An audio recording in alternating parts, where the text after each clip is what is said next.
আসসালামু আলাইকুম প্রিয় viewers, welcome back to my kitchen. চলে আসলাম আপনাদের মাঝে রান্না বান্না খাওয়া দাওয়ার প্রস্তুতি নিয়ে। আজ স্বাস্থ্যসম্মত আমার ইফতারির আয়োজন ও রান্না বান্না। তো আমি এই যে দেখুন কলা নিয়েছি, সবরি কলা, আর নিয়েছি 4টা খেজুর, ওটস নিয়েছি। এইটা দিয়ে একটা স্বাস্থ্যসম্মত ইফতারি বানাবো আমার জন্য। প্রতিদিন তো আমরা ভাজা পোড়া খাই, তেল মশলাযুক্ত খাবার।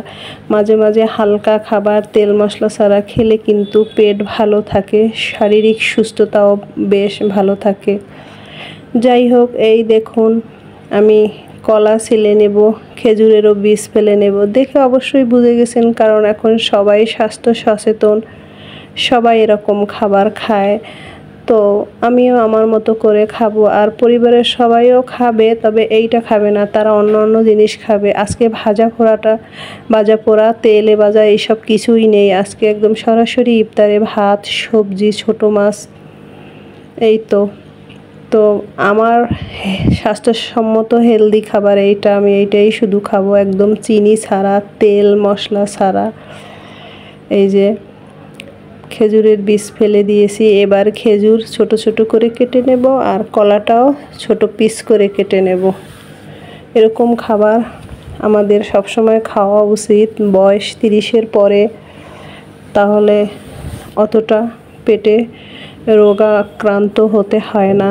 এখন তো ভেজালের দুনিয়া, আমার বাংলাদেশ, সব খাবারের ভিতরে ভেজাল। কি খাবে মানুষ? এই যে কলা, এটার ভিতরেও ভেজাল আছে, তারপরও কিছু করার নেই, খেতে হয়।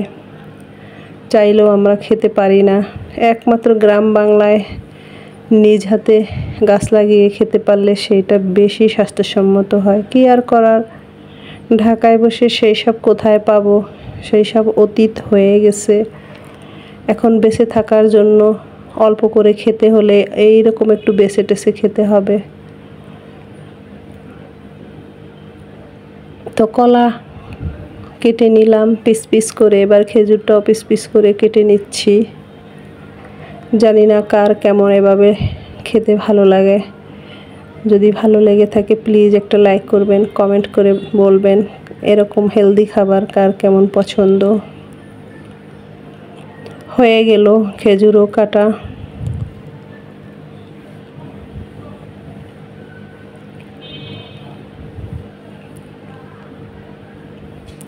এবারে মিশ্রণ করব এটা।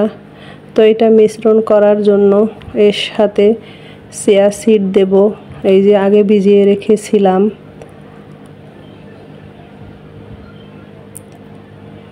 একটু ভালোভাবে মিশিয়ে নিলাম, আর দুধ লিকুইড করে জাল দিয়ে নিচ্ছি। আর একটা টিপস, গরম দুধ যখন আমরা মগে বা গ্লাসে তুলব, তখন একটা উপরে চামিচ দিয়ে দিতে হয়, তাহলে ওই তাৎক্ষণিক গরম গরম দুধ দিলে গ্লাস ফাটার ভয় থাকে না। যেমনটা আমি এই চামিচ দিয়ে উপর দিয়ে আর একটা চামিচের সাহায্যে উঠিয়ে নিচ্ছি।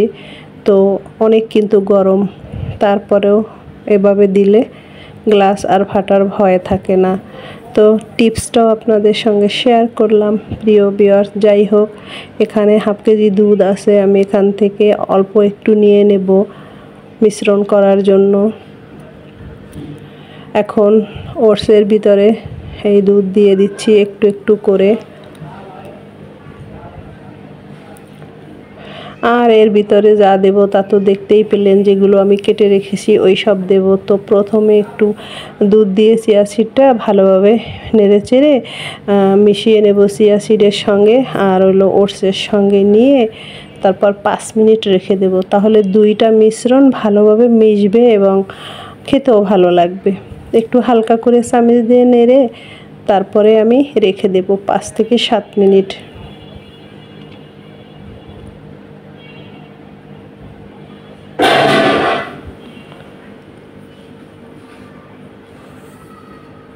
হয়ে গেল আমার চিয়া সিড ও ওটস মিলানো।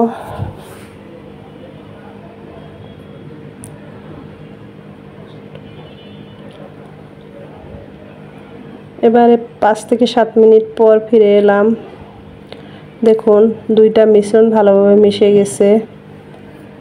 এই যে নেড়ে চেড়ে নিচ্ছি। এখন এর সঙ্গে কেটে রাখা সেই কলা আর খেজুরটা মিলিয়ে নেব।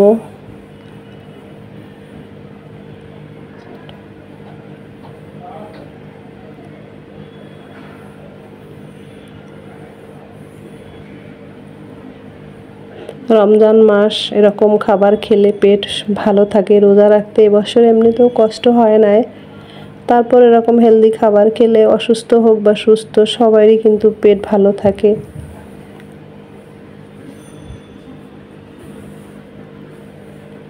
এবার খেজুরটাও দিয়ে দিলাম। হয়ে গেল আমার স্বাস্থ্যসম্মত রোস্ট দিয়ে কলা দিয়ে খেজুর দিয়ে একটা খাবার। আমার স্বাস্থ্যসম্মত আজকের 13 রোজার ইফতারিতে এই খাবারটা খেয়ে নেব।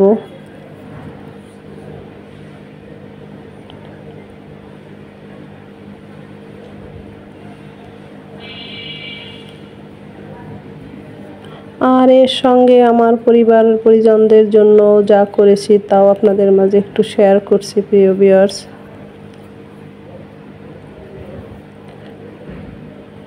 এই দেখুন অল্প করে তরমুজ নিয়েছি শসা, আর এর সঙ্গে এই যে সবগুলোর ভুসি ভিজিয়ে রেখেছি। এটা আজান পড়লে সঙ্গে জাস্ট পানি দিয়ে মিলিয়ে ঠান্ডা পানি দিয়ে শরবত করে নেব। চিনি সহ ভিজিয়ে রেখেছি। আর ভাতও আছে ইফতারিতে আজকে, যেমন পেঁপে চিংড়ি টমেটোর একদম গায়ে মাখা ঝোল, ছোট কুচো চিংড়ির একদম ভাজা করছি, আর ট্যাংরা মাছের চচ্চড়ি করছি টমেটো দিয়ে, সঙ্গে চিংড়ি দিয়ে আলু দিয়ে লাউ শাক রান্না করেছি, আর ফাইনালি করেছি রুই মাছের বিরন। এই তো আজকের আলহামদুলিল্লাহ।